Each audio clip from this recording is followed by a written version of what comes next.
우리 아버지는 중소기업에서 부장으로 근무하시는 평범한 사람입니다. 아버지는 업무와 일상생활에서 오는 스트레스 때문에 술에 취해서 들어오시거나 집에서 술을 드셔서 잠자리에는 나와 엄마가 부축하여 눕혀드려야만 할 정도입니다. 고등학교를 졸업하자마자 친척 어른들의 중매로 아버지와 결혼한 엄마는 이런 아버지를 그대로 받아들이고 집안의 가장으로 우대했습니다. 아버지도 엄마를 사랑으로 대해주시지만 엄마에게 쓸쓸한 표정을 느낄 수 있었어요. 집에는 자식이 나밖에 없습니다. 나에 대해 소개하자면 어느 날 누가 나를 집 문 앞에 두고 갔다고 합니다. 부모님은 나를 친아들보다 귀하게 여기고 특별한 선물이라고 애지중지 키워주셨어요. 특히 언제나 자상하고 상냥한 엄마는 내게 안정을 주는 분이었어요. 직장일에 바쁜 아버지를 대신해서 나는 엄마를 자주 도와드렸습니다. 엄마 곁에 있을 수 있는 것이 큰 기쁨이었어요. 엄마도 제가 일을 도와주는 것을 기뻐하셨어요. 싱크대에서 함께 설거지를 하면서 또는 식탁에 마주 앉아서 식재료를 다듬으면서 엄마와 저는 이런저런 많은 이야기를 나누었습니다. 그리고 엄마는 나를 자주 안아주었어요. 내가 잘 크는 것이 엄마 삶의 유일한 기쁨이라고 하셨어요. 엄마는 아직도 여고생 시절의 몸매를 유지하고 있으셨습니다. 중학교 이후로 엄마의 속옷 디자인이 점점 과감해지고 어떤 날은 세탁기 맨 위에 올려져 있는 속옷에서 내가 어떤 일을 하는지를 엄마가 알고 있으시다는 것을 알 수 있었어요. 나는 대학에 들어가서는 부모님에게 용돈 받는 것이 죄송스러워서 여러 가지 아르바이트를 하였습니다. 나는 친구들과 어울리기보다는 집에서 엄마와 함께 있는 것이 더 좋아서 수업과 아르바이트가 끝나면 곧바로 집으로 돌아와서 엄마를 도와드렸어요. 그리고 아버지가 잠들고 나면 엄마와 도란도란 이야기를 나누곤 했어요. 우리는 서로에게 비밀 없이 모든 것을 이야기할 수 있는 사이였습니다. 나는 엄마와 함께 이야기를 나누며 점점 더 엄마의 모든 것에 빠져들었습니다. 오래전부터 엄마를 여자로 느끼기 시작한 나는 기회만 있으면 엄마가 정말 예쁘다고 했습니다. 매주 토요일에는 엄마와 함께 외출하여 영화를 보고 카페에서 차를 마시며 시간을 보내기 시작했어요. 극장 안에서는 자연스럽게 엄마의 손을 잡고 엄마의 머리를 내 어깨에 기대게 했습니다. 영화가 끝나고 나면 엄마와 팔짱을 끼고 근처의 카페에 가서 늦도록 함께 시간을 보냈습니다. 어느 날 조용한 카페에서 엄마가 요즘 사귀는 아가씨 있니? 라고 물어보더라고요. 엄마 나는 아직 다른 여자에게 관심 없어요. 엄마만 내 곁에 있으면 돼요라고 대답했습니다. 그 순간 내 손을 잡고 있던 엄마의 손이 굳어지면서 엄마의 시선이 조용히 창밖으로 이동하였습니다. 엄마 왜 그러세요? 엄마는 잠시 아무 말이 없으시더라고요.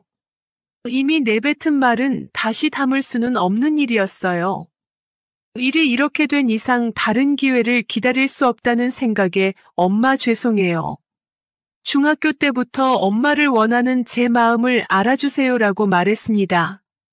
엄마는 아주 오랫동안 아무 말씀도 안 하시다가 슬픈 눈으로 나를 보시며 엄마가 아들이랑 친해도 너무 친한 것 같아 하시며 우리 적당히 거리를 두자고 하셨어요. 엄마 저도 이런 일이 없었으면 좋겠어요. 하지만 엄마와 하고 싶은 마음은 진짜예요.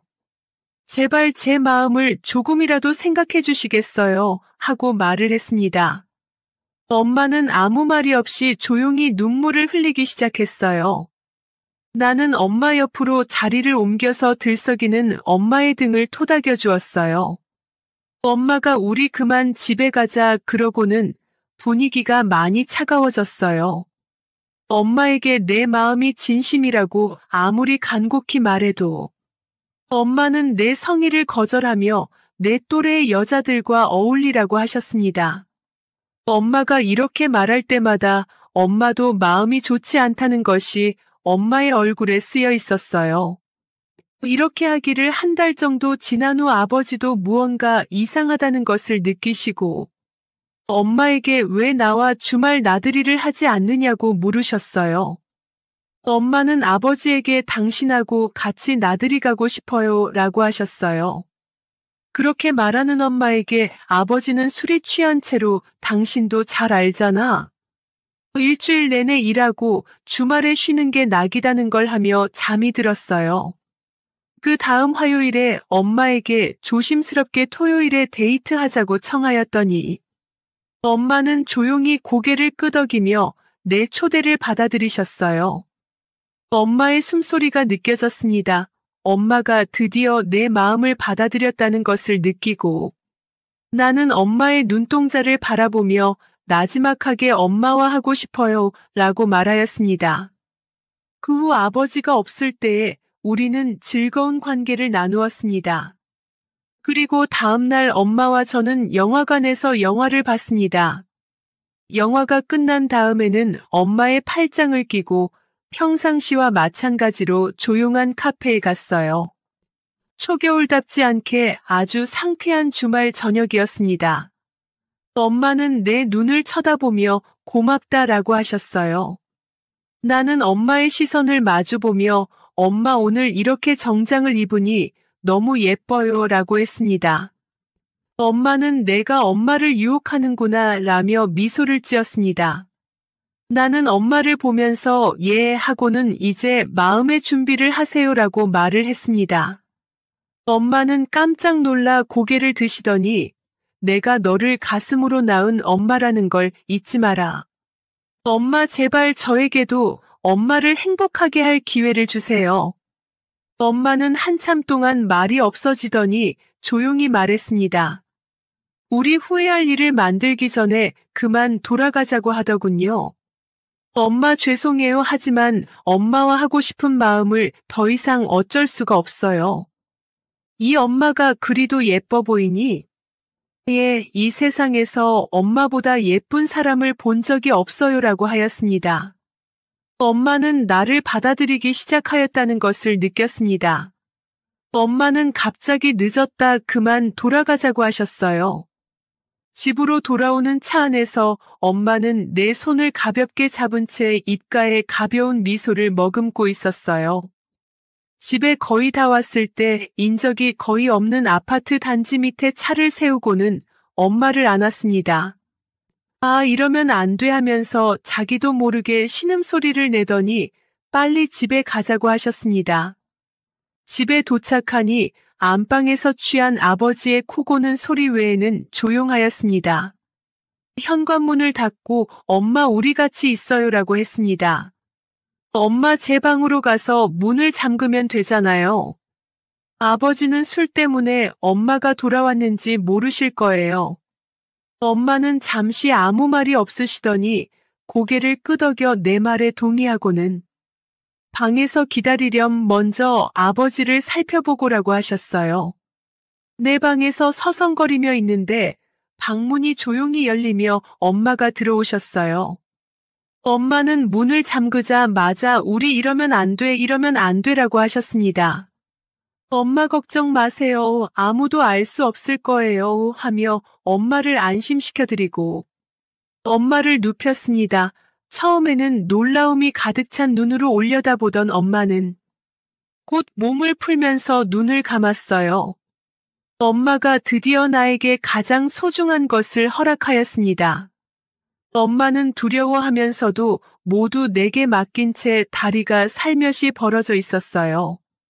엄마와 저는 즐겁고 행복한 관계를 했습니다. 오늘 너무 좋았어. 이렇게 하늘까지 오른 것은 난생 처음이구나. 저는 엄마에게 내 모든 것을 주는 것이 내 꿈이었어요. 라고 했습니다. 내가 그렇게 예쁘니? 내 이 세상에 누구보다도 엄마만큼 예쁜 사람은 없어요. 그리고 우리는 한 번 더 즐거움을 나눴습니다. 나는 내 아빠하고만 했는데 이렇게 좋은 기분은 처음이야. 이런 것을 느낄 수 있을 줄은 몰랐구나. 엄마는 이제 그만 아버지에게 가야겠구나. 누구도 알아서는 안 되니 조심하자고 했어요. 다음 날 아침 식탁에서 엄마는 고개를 돌리며 내 시선을 계속 피하더니 아버지가 낮잠을 주무시자 내 방으로 왔어요. 어제 일은 실수였고 다시는 그러지 말자고 하더군요. 내가 뭐라고 대답하기도 전에 계속해서 엄마는 말을 이었습니다. 어젠 일은 항상 내 마음속에 소중히 담아두마 하지만 이 일은 여기서 그만두어야만 한단다. 그리고 엄마는 고개를 숙이고 눈물을 흘리며 방을 나갔습니다. 엄마는 나와 마주치거나 단둘이 있게 되는 시간을 최대한 피하더군요. 그러던 어느 날 아버지가 주무실 때 엄마가 내 방에 와서 조용히 말했습니다. 내일 다른 바쁜 일 있니? 엄마의 말에 나는 너무나 기뻐서 급하게 말했습니다. 엄마 나 하나도 안 바빠요. 기대감을 가눌 수 없었던 나는 쉽게 잠이 들지 않았어요. 회사 근무가 끝나자마자 집에 돌아오니 엄마는 준비를 하고 나를 기다리고 있었어요. 극장에서 나와서 저녁을 먹고 엄마와 함께 교회의 조용한 카페에 갔습니다. 그리고 우리가 집에 돌아왔을 때 아버지는 취해 이미 주무시고 있었어요.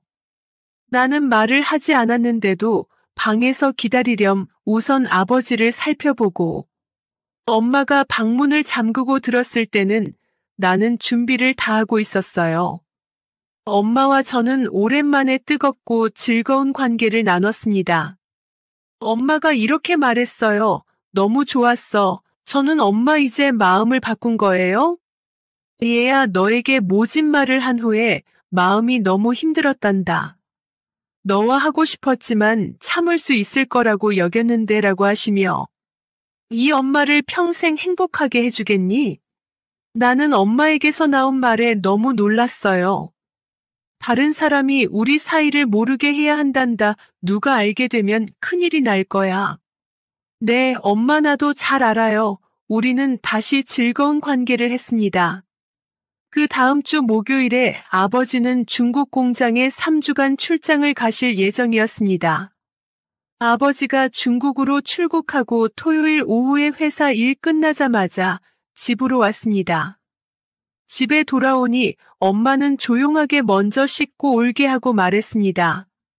잠시 후에 엄마가 내 방문을 가볍게 두드렸어요.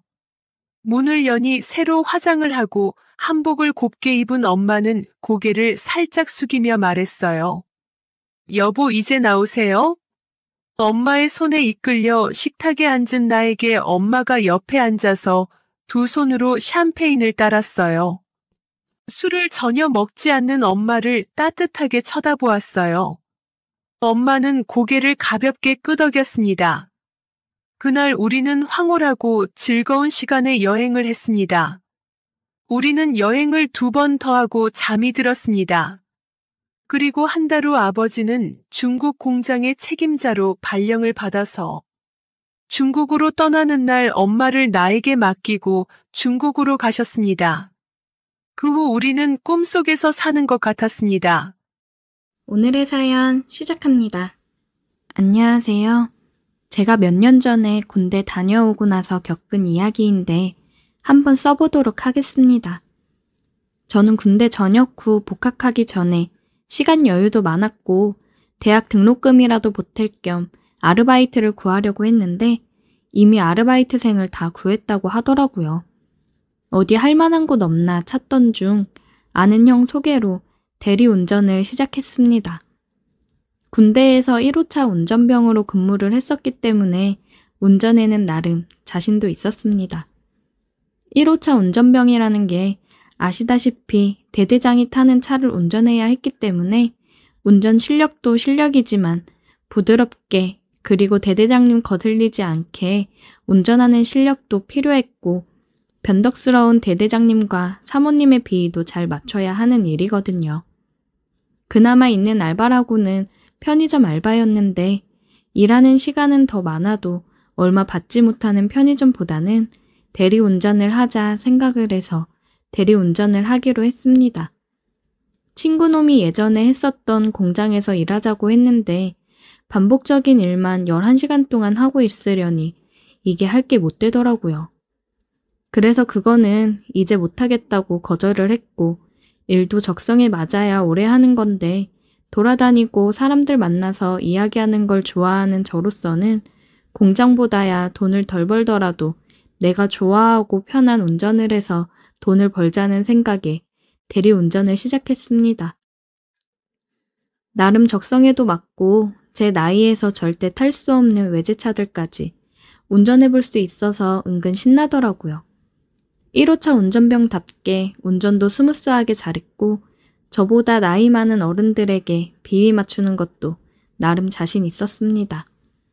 그래서 그런지 술 한잔 거하게 한 아저씨들 말하는 것도 좀 들어주고 공감해주면서 대화를 하다 보면 젊은 친구가 말도 잘하고 열심히 사는 것 같아 보기 좋다면서 가끔 팁으로 10,000원짜리 한 장씩 더 챙겨주시곤 했어요. 술 취해서 진상 부리는 취객도 있긴 하지만 매너 좋은 아빠 같은 아저씨들이 많았습니다. 특히 돈 많고 비싼 차를 타는 사람들이 돈이 많아 마음에 여유가 있어서 그런지 매너가 훨씬 좋더라고요. 그래서 대리 나갈 때면 외제차 걸리기를 더 바라고 있었습니다. 그렇게 많이 벌지는 못해도 나름 짭짤한 수익을 올리고 있었어요. 그러던 어느 날 어떤 40대로 보이는 아줌마가 완전 술이 취해서 대리운전을 호출했더라고요.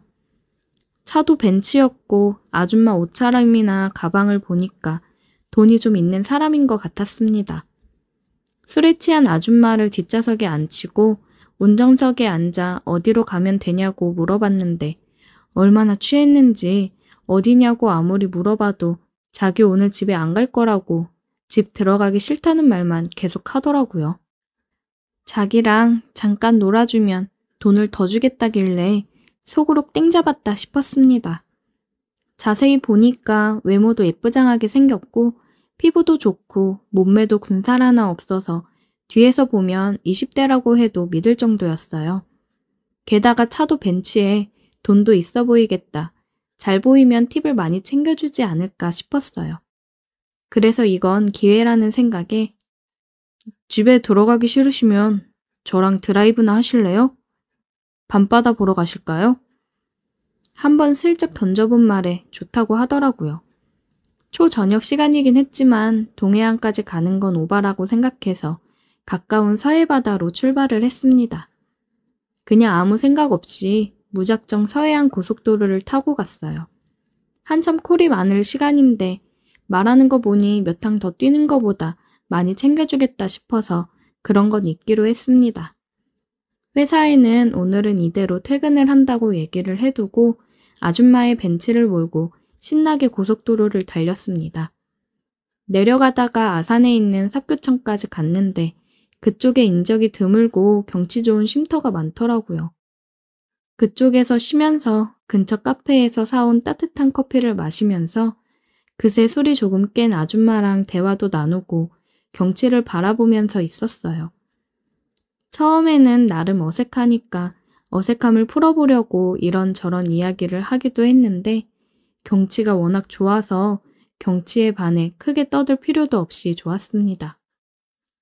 벤치에 앉아있는데 잘 얘기를 나누던 아줌마가 갑자기 눈물을 보이더라고요. 왜 그러세요? 무슨 일 있어요? 나 어떤 거 같아요? 네? 그게 무슨...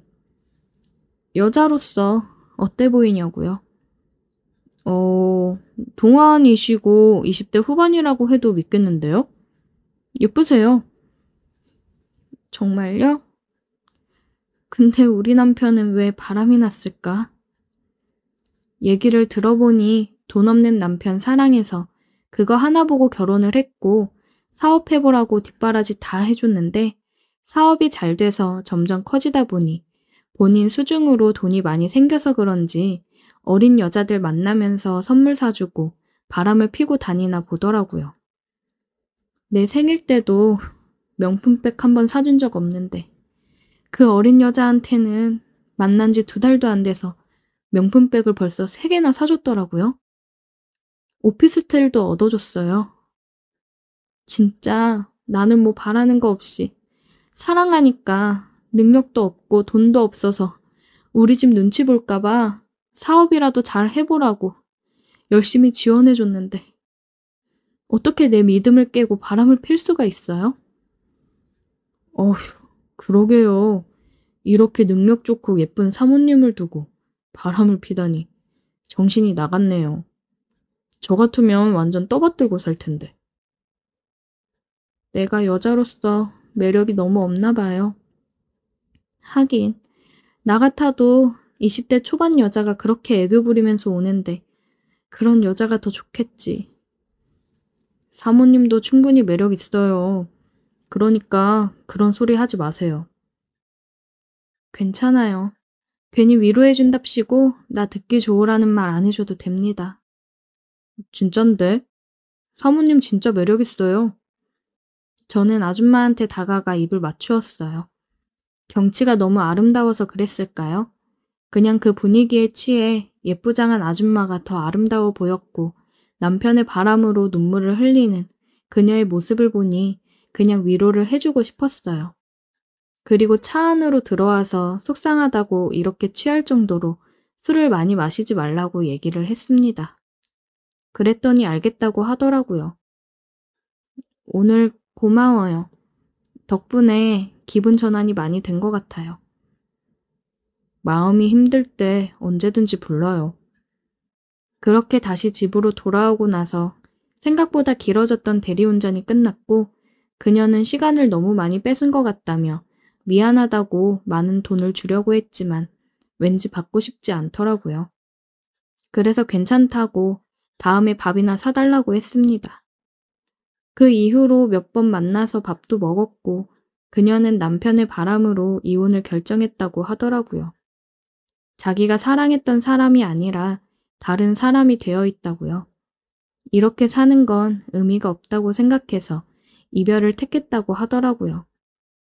저는 그녀의 새 출발을 응원한다고 했고 그녀는 고맙다며 웃었습니다. 서로에게 응원을 해주는 사이가 되었는데 우리 사이에도 언제 연애의 감정이 싹 트일지 모르겠네요. 그녀를 알아갈수록 정말 매력이 많은 여자란 걸 새삼 또 실감하는 중입니다. 아직까지도 그녀와 종종 연락을 하고 지냅니다. 이제는 정말 친한 친구 같은 느낌이에요. 서로가 힘들 때 힘이 되어주고 응원해주는 그런 친구 같은 사이입니다. 그 이후로도 대리운전을 더 했었는데 세상에는 굉장히 다양한 사람들이 존재한다는 걸 대리운전을 하면서 알게 되었네요. 그리고 남자, 여자 할 것 없이 많은 사람들이 외로움을 많이 타더라고요. 그 공허한 마음을 술로 달래는 사람들이 많은 것 같아 안타깝다는 생각이 들고는 합니다. 그래도 저는 대리운전 하면서 완전 진상들은 안 만난 것 같아서 운이 좋다는 생각이 드네요. 오늘의 사연 여기까지입니다. 오늘도 들어주셔서 감사해요. 구독, 좋아요, 알림 설정 부탁드려요.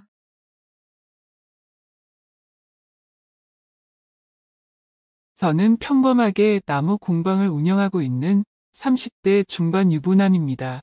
나무 공방에서 주로 만드는 건 가구와 관련된 것들입니다. 식탁도 만들고 의자도 만들고 침대 프레임을 주로 만듭니다.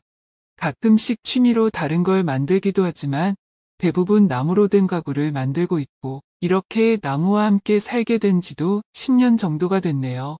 그리고 지금의 아내를 만나 결혼한 지는 몇 년 되었지만 아직 저희한테는 아기가 없습니다.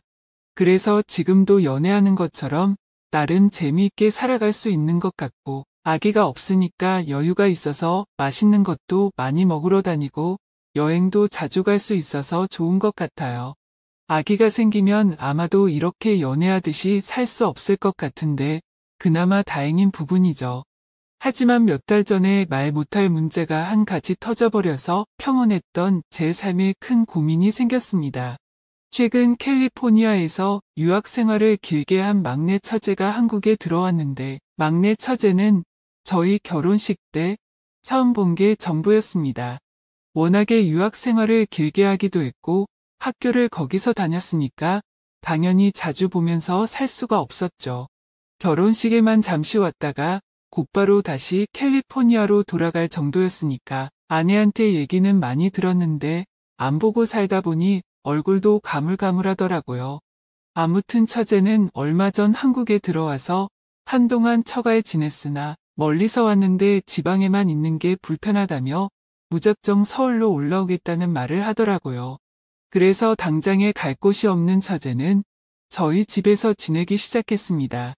그렇게 서울에 올라온다는 막내 처제와 만난 게 두 번째 만남이었고 아직은 대면 하지만 잘 지내보려고 노력했습니다. 어차피 조금만 이렇게 도와주면 금방 나가서 혼자 독립하고 살지 않겠나 싶었고 당분간 저희 집에서 짧게 지내면서 다른 집을 알아보겠다는 말도 들었기 때문이죠. 제가 배려해주고 있다는 걸 와이프도 잘 알기 때문에 항상 고맙다는 말을 했습니다. 고등학생 때부터 캘리포니아에서 쭉 지냈으니까 거의 10년 가까이 유학 생활을 했던 막내 처제이기에 이제는 한국말보다 영어가 더 편하다고 했지만 한국말을 하는 데에는 전혀 부자연스럽거나 그렇진 않았습니다. 다만 영어를 굉장히 잘할 뿐이었죠.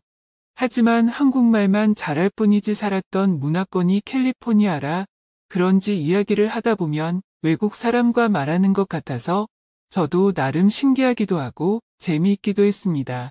함께 사는데 큰 문제는 없었지만 한 가지 큰 문제가 있었는데 그녀의 말과 행동까지 모두 서구의 문화를 따라갔다는 점입니다. 거침없이 하는 말과 행동들 때문에 당황했던 적이 많은데 좋게 보자면 솔직하게 말하는 것이고 나쁘게 보자면 조심성 없이 마구잡이로 말을 하는 것이었습니다. 또한 행동들도 한국인의 입장에서는 상당히 거침없다는 느낌을 많이 받았습니다. 어찌 보면 막내 처제에게는 자연스러운 행동들이겠지만 한국에서만 살았던 저에겐 나쁘꾸러운 모습들이었습니다. 만나자마자 포옹부터 시작하거나 볼에 얼굴을 비비는 거나 아무렇지 않게 제 무릎 위에 앉는 행동들이 대표적이라고 볼 수 있습니다. 워낙에 성격이 좋아서 그런 걸 수도 있지만 사실 한국에서는 이런 행동들을 아무렇지 않게 하지는 않잖아요. 게다가 평소에 입고 다니는 옷 스타일의 섹시함을 넘어서 보기 민망할 정도의 노출이 많고 심지어 속옷을 입지 않아서 윤곽이 드러나기도 했습니다. 아니면 위에는 속옷만 입고 다니기도 했죠. 잡지에서나 볼 법한 그런 복장을 자연스럽게 하고 다니는 그녀를 보면서 당황스럽기도 했습니다. 외국에서는 이런 노출을 즐기는 것인지 오히려 약간 보여주려는 의도를 가지고 그렇게 입고 다닌다는 느낌도 받았습니다. 아무리 나이 차이가 10살 가까이 난다고 하지만 그래도 완전히 성숙한 여자가 저렇게 입고 집안을 돌아다니니 어디에 눈을 둬야 할지 민망하고 불편한 게 한두 번이 아니었습니다. 심지어 막내 처제의 몸매가 정말 예쁘고 볼륨감도 가지고 있거든요. 그래서 이걸 좋아해야 할지 불편하다고 해야 할지 헷갈릴 때가 많습니다. 가끔 샤워하고 나서는 샤워 타월만 두르고서 집안을 돌아다니기도 하는데 어떨 때는 그 타월이 몇 번 풀려서 내려간 적도 있습니다. 그러면 능청스럽게 그냥 다시 타월을 올리긴 하는데 그때마다 와이프가 등짝을 때리며 조심하라고 주의를 하긴 하지만 그것도 그때뿐이었습니다. 은근히 저도 그런 걸 보면서 즐기고 있는지 모르겠으나 아무튼 불편하긴 불편한 부분이죠. 게다가 평소에 말하는 것도 만만치 않습니다. 와이프랑 막내 처제랑 저녁에 밥을 먹고 있는데 처제가 어젯밤에 좋았냐고 말하면서 부럽다고 하더군요. 지난밤 아내와 관계를 갖는 소리를 듣고 하는 말이었죠. 자기는 한국에 온 이후로 남자를 안 만난 지 오래됐는데 몸이 너무 외롭고 근질거린다면서 오늘 밤에 형부 좀 빌려주면 안 되냐며 와이프한테 말하는 것이었습니다. 농담으로 하는 말이었겠지만 밥 먹다가 깜짝 놀라서 그때부터 밥도 제대로 안 들어가더라고요. 아무리 그렇지만 저를 빌려달라니 정말 대단한 여자 아닙니까? 그렇게 말하는 처제를 정말 저의 몽둥이로 혼주를 내고 싶었지만 그때 당시에는 같이 밥 먹기가 힘들어서 방으로 들어간 적도 있습니다. 와이프는 막내 처제에게 남편이 이런 농담을 웃으면서 들을 정도로 유머러스한 사람이 아니라고 조심하라고 말했지만 처제는 농담이 아니라고 실실 웃었다고 하더군요. 나무 공방에서 일하다 보니 주말에는 찾아오는 손님이 많아서 가게를 계속 운영하고 저는 주로 월요일이나 화요일에 하루를 쉬고 있습니다. 아내는 직장인이니까 출근하고 나면 이것저것 집안일을 하면서 시간을 보내다가 소파에 앉아서 맥주와 간단한 과자를 가지고 영화를 보고 합니다. 그날도 쉬는 날이라서 영화를 보고 있었는데 늦게까지 자다가 일어난 처제가 영화를 같이 보겠다면서 와인을 챙겨서 제 옆으로 왔습니다. 영화를 같이 보고 있는데 갑자기 제 다리를 대고 옆으로 눕더군요. 짧은 바지와 달라붙는 티셔츠가 그녀의 몸매를 더욱 부각시켰고 옆으로 누워 있으니까 허리와 골반이 어찌나 잘 보이는지 그녀의 골반 라인이 예쁘다고 생각했습니다. 아무리 신경을 안 쓰려고 해도 자꾸만 눈이 가는데 어쩌겠습니까? 게다가 영화도 수위가 높아서 신체 변화가 나타나기 시작했고 도저히 안 되겠다 싶어서 소파에서 일어나 자리를 옮겨버렸습니다. 그러자 처제는 저를 보고 웃으며 남자가 좀 그럴 수도 있는 거 아니냐며 자연스러운 거라면서 부끄러워할 필요 없으니까 편하게 같이 계속 영화를 보자는 것이었습니다. 그러면서 요즘 조용하던데 언니랑 관계를 안 가져서 더 그런 게 아니냐며 형부는 잘생겼으니까 자기가 좀 도와줄 수도 있다는 말을 하는데 순간적으로 아래가 불끈거려서 미쳐버리는 줄 알았습니다. 차마 뭐라고 대답도 못하고 방에 들어누워서 낮잠을 자기 시작했죠. 너무 부끄럽고 쪽팔렸습니다. 1시간 정도 자고 일어났는데 영화를 보면서 와인을 먹던 처제는 달의 술까지 더 마시면서 완전 만취한 상태였고 소파에 그대로 엎어져서 다시 자고 있더라고요. 저도 영화를 보고 놀아야 하니까 널브러져 있는 처제를 부축해서 방에다 데려다 줬습니다. 그러자 제 품에 안긴 처제가 떨어지지 않는 것이었습니다. 그러면서 제 얼굴에 뽀뽀하고 안아달라고 투정을 부렸고 그런 처지를 달래주면서 잠들 때까지 옆에서 저도 앉아 있었습니다. 저도 그렇게 앉아서 졸고 있었는데 잠에서 깨보니 그녀는 제 바지를 벗기고 있었고 읽고 제 위에 올라타서 제 눈을 가만히 바라보고 있더라고요. 저는 그녀가 뭘 원하는지 정확히 알고 있었고 속으로 너무 갈등이 되더라고요.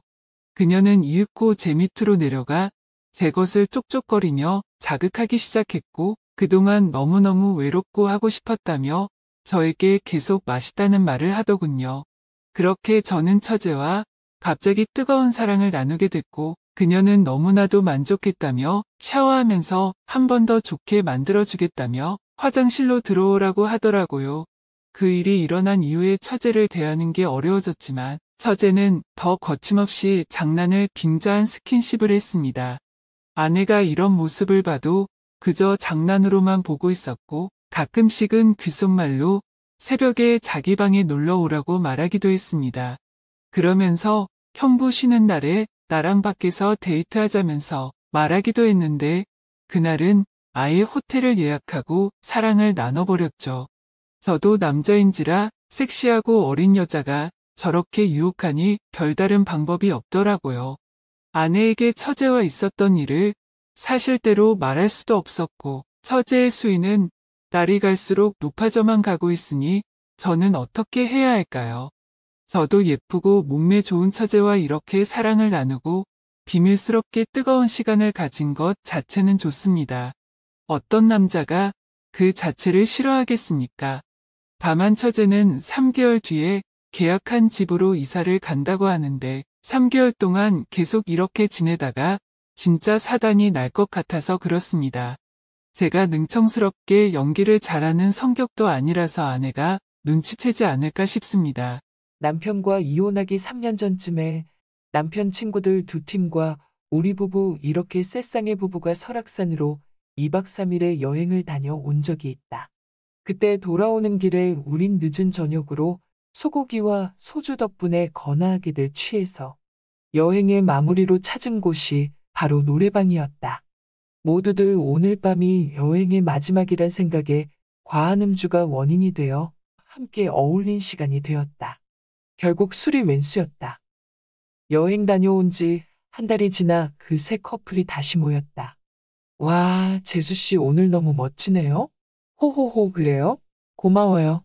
그의 입에 발린 칭찬이라 여겨졌지만 싫지는 않았다. 그날이 생각나서 우린 잠시 동안 아무 말이 없었다. 저 몇 번이고 자리를 한 번 만들려고 했는데 여의치가 않았어요. 저랑요? 네. 왜요? 그때 이후로 한 번도 잊은 적이 없어요. 그때라뇨 뭘? 난 모른 척하고 되물었다. 함께 놀러 갔다 온 일요. 그때 분위기 무척 좋았잖아요. 특히 노래방에서 수연 씨랑 저랑요. 네, 전 다 잊었는데. 막 들이킨 술이 조금 오르는 것 같았다.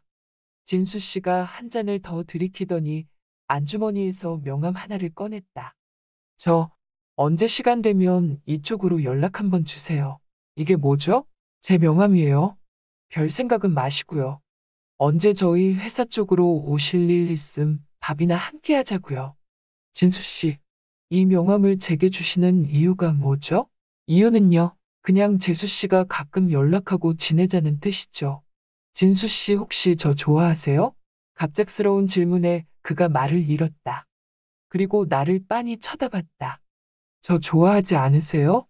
좀 좋아합니다. 노래방 사건 후부터 줄곧 생각해 왔으니까요. 그럼 제가 어떻게 해드릴까요? 어떻게는요? 그냥 그는 몹시 당황하고 있었다. 그리고 말이 떨리고 있음을 알 수가 있었다. 평소 진수 씨와는 명절이나 연말 같은 특별한 날 카톡으로 안부 인사 정도 하는 사이였는데 하루는 전화가 왔더라고요. 무슨 일 있냐고 물었더니 한참을 주저주저 하다가 자기 아내가 바람난 것 같다면서 최근 몇 달 동안 자기 아내가 외출도 많아지고 외모에 신경을 많이 쓴다고 옷차림도 많이 변하고 화장도 진하게 하고 다니는데 어쩌면 좋겠냐고. 아내 말로는 우울증이 심해져서 이렇게라도 풀어야지 가만두면 사람 죽게 생겼다며 괜찮을질 때까지만 당분간 참아달라고 했다네요. 그러면서 여자들 우울증 오면 다 자기 아내처럼 되냐고 물어보는 겁니다. 그날 이후 1년 정도 매일같이 그분과 카톡을 주고받기 시작을 했고 그 일을 계기로 우린 더욱 친해졌죠. 안녕하세요. 47살 돌싱녀입니다. 비록 꽃다운 청춘은 아니더라도 아직은 젊다면 젊은 나이라고 봅니다. 부모님에게 물려받은 재산도 좀 있는 편이어서 경제적으로 부족함이 없었고 아이가 2명일 정도로 부부 사이도 나쁘지 않았죠. 그럼에도 불구하고 저는 행복하지 못했습니다. 20대 초반에 혼전 임신으로 갑자기 결혼해서 처자일을 낳아 정신없이 키우다 또 둘째가 생기고 애들이 점점 커가면서 교육에 신경 쓰느라 저희 개인적인 삶은 포기를 했었고 애들을 다 대학에 보내고 나니 어느덧 제 나이는 40대 후반이었습니다. 결혼하고 노는 것이라고는 전혀 모르는 삶을 살았기 때문에 집에서 밥이나 하고 애들 커가는 것만 지켜보며 어영부영하다 보니 40대 후반이 되었고 하나씩 하나씩 찾아오는 갱년기 증상의 연속이었습니다. 몇 년 전쯤 남편이 운동을 해야겠다며 저녁마다 볼링을 배우러 다니기 시작하더군요. 제가 못하게 해도 본인 고집대로 할 사람이기에 그냥 두었습니다. 이후로 이 핑계 저 핑계 대며 자꾸만 귀가 시간이 점점 늦어지기에 알아보니 그곳에서 이혼한 지도 얼마 안 된 30대 후반의 이혼녀를 만났더군요. 유부남인 제 남편을 손에다 올려놓고 쥐락펴락하는 여우같이 교활한 내연녀 때문에 처음에는 이혼을 한 해 만에 싸우기도 참 많이 싸웠지요. 그 여자에게 경고 문자도 보냈습니다. 두 아이의 아빠이고 유부남이니 더 이상은 만나지 말라고. 그러지 않으면 나도 할 수 있는 조치를 취하겠다고요. 이런저를 비웃기라도 하듯 두 사람은 매일매일 만나 운동도 하러 다녔고 가족 사진이 붙어 있는 차에 그녀를 태워 집까지 태워주고 저녁마다 데이트를 즐기고 보란 듯이 외박을 하거나 새벽이 돼서야 집으로 왔습니다. 처음 남편의 외도 사실을 알았을 때 밥도 제대로 먹지 못하고 아이들도 챙기지 못하고 한동안 정신줄을 놓고 살았습니다.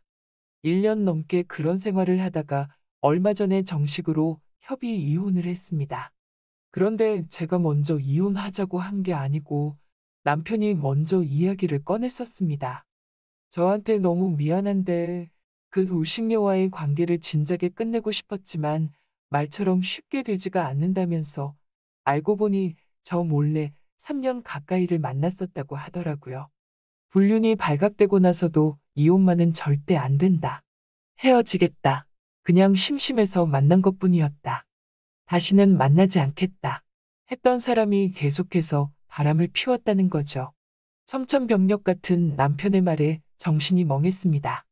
그것도 자기 입으로 나와 이혼하고 남은 인생은 그 여자와 살아보고 싶다고 하네요. 제가 싫어진 건 아닌데 그 여자가 더 끌린답니다. 저랑 더 이상 살기 싫다는데 어쩌겠어요. 딸아이는 대학을 졸업해 직장 생활을 하고 아들은 군대에 갔고 바람둥이 남편과의 지긋지긋한 결혼 생활을 끝나고 홀가분해진 기분입니다. 저한테 늘 호의적으로 대하던 남편의 친구가 한 명 있었습니다. 바로 남편 친구 진수 씨입니다. 그 집은 우리 집과 반대로 마누라가 바람나서 이혼한 경우입니다. 진수 씨와 비슷한 시기에 이혼을 하게 되어 서로 정신줄을 놓고 살았기에 한동안 왕래 없이 까맣게 잊고 지냈는데 이혼 소식을 들었는지 뜬금없이 전화가 오길래 처음엔 안 받았죠. 이혼하고 전 남편 친구와 통화하는 것도 웃긴 상황이잖아요. 그런데 며칠 동안 계속해서 연락을 해오는 겁니다. 우리가 연락 끊고 지낼 사이는 아니지 않나요? 수진 씨, 저도 이혼했습니다. 연락을 한번 하자는 카톡도 계속 왔고요. 자기 힘들 땐 내가 옆에서 많이 챙겨주었으니 앞으로는 자기가 날 챙겨주겠다고 하더라고요. 그러면서 하는 말이 남은 인생 저랑 한번 살아보는 게 소원이랍니다. 제가 지금은 이혼한 지 얼마 안 돼 힘들 테니 마음이 열릴 때까지 몇 년이고 기다려준다면서 자연스럽게 다가가고 싶으니 연락만이라도 하고 지내자고요. 그렇게 수개월간 카톡으로 연락하고 지내오다. 하루는 우리 집 근처에 볼일 보러 왔는데 얼굴 잠깐 볼 수 있냐고 하더라고요. 그래서 어쩌겠어요? 동네까지 왔다길래 만났죠. 수진 씨, 이제 슬슬 힘들 때도 되지 않았나요? 이혼한 지도 1년이 넘었는데 이제 새 출발 생각도 하셔야지요. 멀리서 찾지 말고 우리 둘이 한번 만나보는 건 어떨까요? 어머, 그게 무슨 망측한 소리예요? 전 남편 친구랑 어떻게 그렇게 말하면서도 나는 속으로는 좋았다. 여자란 이런 건가요?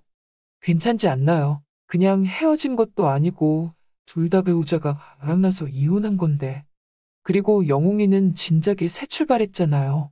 내키지 않으면 신경 쓰지 마요. 수진 씨가 다른 남자 만나는 거 생각만 해도 벌써부터 배가 살짝 아파와서요. 괜히 한번 해본 소리예요. 그럼 저랑 비밀 친구 할래요? 비밀 친구는 또 뭔데요? 평소처럼 이렇게 서로 카톡도 하고 시간 날 때 데이트도 하고 대신에 주변 사람들 몰래 만나는 거지요. 주변 사람들 눈치도 볼 것 없고 스릴도 있고 재미나잖아요. 이 나이에 특별한 경험도 해보고 우리 두 사람이 비밀로만 하면 아무도 알 수가 없는 거잖아요. 그렇게 술 한잔하고 허심탄회한 얘기 끝에 일단 한번 만나보잔 식으로 마무리가 되었다. 그렇게 점점 만나는 횟수가 늘고 주말만 되면 찾아와서 맛있는 저녁도 사주고 우리 집에서 자고 가는 날도 늘어났다. 성실한 직장 생활과 성공적인 재테크의 결실로 수십억 원대 자산을 갖추며 노후 대비를 마쳤다는 그 남자가 남은 생을 나와 함께 하고 싶어 합니다. 한 달에 1,000만 원이 훨씬 넘는 임대 수익이 나오는 상가 건물도 하나 가지고 있기에 달달이 나오는 임대료만으로 앞으로 먹고 사는 데는 아무 지장이 없다네요. 그러면서 한 집에서 살자는 제안을 했죠. 그의 제안에 흔쾌히 승낙을 한다면 저희는 호적과는 관계없이 재혼의 성격을 띠고 동거를 시작하게 되는 거죠. 차라리 이번 참에 그 남자를 따라 그 집에 들어가 살게 되면 길지 않은 인생 돈 걱정 안 하고 즐기며 마음 편히 사는 것도 괜찮겠다는 생각입니다. 다만 그가 전 남편의 절친이란 게 마음에 걸리기 때문에 어떻게 해야 할지 고민을 안 할 수가 없네요. 그는 제가 이제 전 남편과는 이혼해서 남남인데 어떠냐고 하지만 제 입장에서는 선뜻 받아들일 수가 없을 것 같고 나중에라도 전 남편이 우리 사이를 알게 된다면 어떻게 나올지 걱정도 됩니다.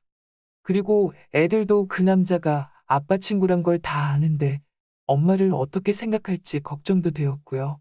그런데 며칠 전 그 남자가 혼인신고를 하게 되면 나중에 자녀들과 재산 분쟁이 생길 것 같다며 결혼은 하지 않고 사실혼 관계로 살기를 바라는데 이게 맞는 건가 싶더라고요. 안녕하세요. 저도 곧 있으면 친구 전 남편과 재혼하거든요. 25년의 우정이 어쩌면 끝날지도 모르겠어요. 친구네 부부와 셋이서 자주 만났었는데 저는 비혼주의로 미혼이었어요. 친구네 부부가 이혼한 지는 3년이 지났고 안 좋게 이혼한 건 아니었어요. 그러다가 제가 일적으로 경제적으로 힘들어할 때 친구 전 남편이 곁에서 많이 도와줬고 그러다 개인적으로 만나는 일이 많아지다 보니 점차 가까워졌어요. 사귀게 된 지 1년이 넘었고 그 사람이 먼저 저에게 프로포즈를 해서 전 받아주게 되었네요. 친구한테 많이 미안했어요. 또 얘기를 할 수가 없었어요. 계속 숨기는 건 아닌 것 같아 솔직하게 얘기를 했고 이해해주길 바랬어요. 친구는 아무 말이 없었고 너무한다라는 말만 되풀이했어요. 그 후로 친구는 제 연락을 받질 않아요. 다른 친구들 사이에도 단톡방을 봐도 저는 친구 남편 뺏은 나쁜 년이 되어 있었어요. 친구가 얘기를 한 건지 아니면 소문이 난 건지 다들 그렇게 알고 있더라고요. 친구가 얘기한 거라고 해도 원망하지 않아요. 그 친구에게 꼭 하고 싶은 말이 있어요. 행복하게 잘 살 자신 있어서 선택한 건데 너한테는 이기적이어서 미안하고 난 우리가 친구라는 사실에는 변함이 없을 거야. 그리고 너도 이제 좋은 인연 만나 행복했으면 좋겠다. 혼인신고는 결혼하는 두 사람이 공식적으로 부부가 된다는 사실을 인정받는 것으로 혼인신고를 거치면 대한민국에서 법적으로 부부라는 관계가 성립하게 되는 반면 사실로는 실제로는 혼인신고를 거치지는 않았지만 부부로 생활하는 경우가 있는데 이러한 경우에는 혼인신고를 마친 경우보다 두 사람의 관계에 대해서 법적으로 보호받는 범위가 적어지게 된답니다. 그리고 이혼한 전 남편의 친구와 만남은 일반적으로 잠재적인 사회적 영향을 고려하고 관련된 모든 당사자의 감정과 우려에 민감하고 신중해야 합니다.